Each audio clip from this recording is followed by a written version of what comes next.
চুঁচুড়া রবীন্দ্রনগরের বাসিন্দা সুজয় ভদ্রেশ্বর সুকান্ত কলেজে বিএ তৃতীয় বর্ষের ছাত্র, তৃণমূল ছাত্র পরিষদের সদস্য। মঙ্গলবার গিয়েছিলেন মেয়র রোডে টিএমসিপির সমাবেশে। প্রত্যক্ষদর্শীরা জানিয়েছেন, ডানকুনি লোকালে উঠেছিলেন সুজয়। কামরায় অতিরিক্ত ভিড় থাকায় ঝুলছিলেন। ট্রেনটি বৈদ্যবাটি স্টেশনে ঢোকার মুখে লাইনের ধারে একটি পোস্টের সঙ্গে ধাক্কা লাগে সুজয়ের।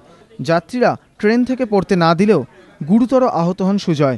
রক্তাক্ত অবস্থায় এসএসকেএম হাসপাতালে ভর্তি করা হয়। বুধবার হাসপাতালেই মারা যান সুজয়। বেশি ভিড় থাকার জন্য হয়েছিল। ও কি পড়ে গেছিল? না, পড়ে যায়নি। আরো দুটো মেয়ে ছিল লেডিস কম্পার্টমেন্টে, সেই মেয়ে দুটো ট্রেনে তুলেছিল। ধাক্কা লেগে যায়, একটা ল্যাম্পপোস্ট আছে, সেখানে ওর মাথায় বাড়ি লাগে। সুজয়ের মৃত্যুর খবরে হাসপাতালে যান তৃণমূলের নেতা মন্ত্রীরা। ছেলে আমাদের সংগঠনের কলেজের পড়ুয়া, থার্ড ইয়ারের স্টুডেন্ট, ভদ্রেশ্বর সুকান্ত কলেজে, তার এরকম অকাল মৃত্যু হলো একটা ট্রেনের লাইট পোস্টের আঘাতে।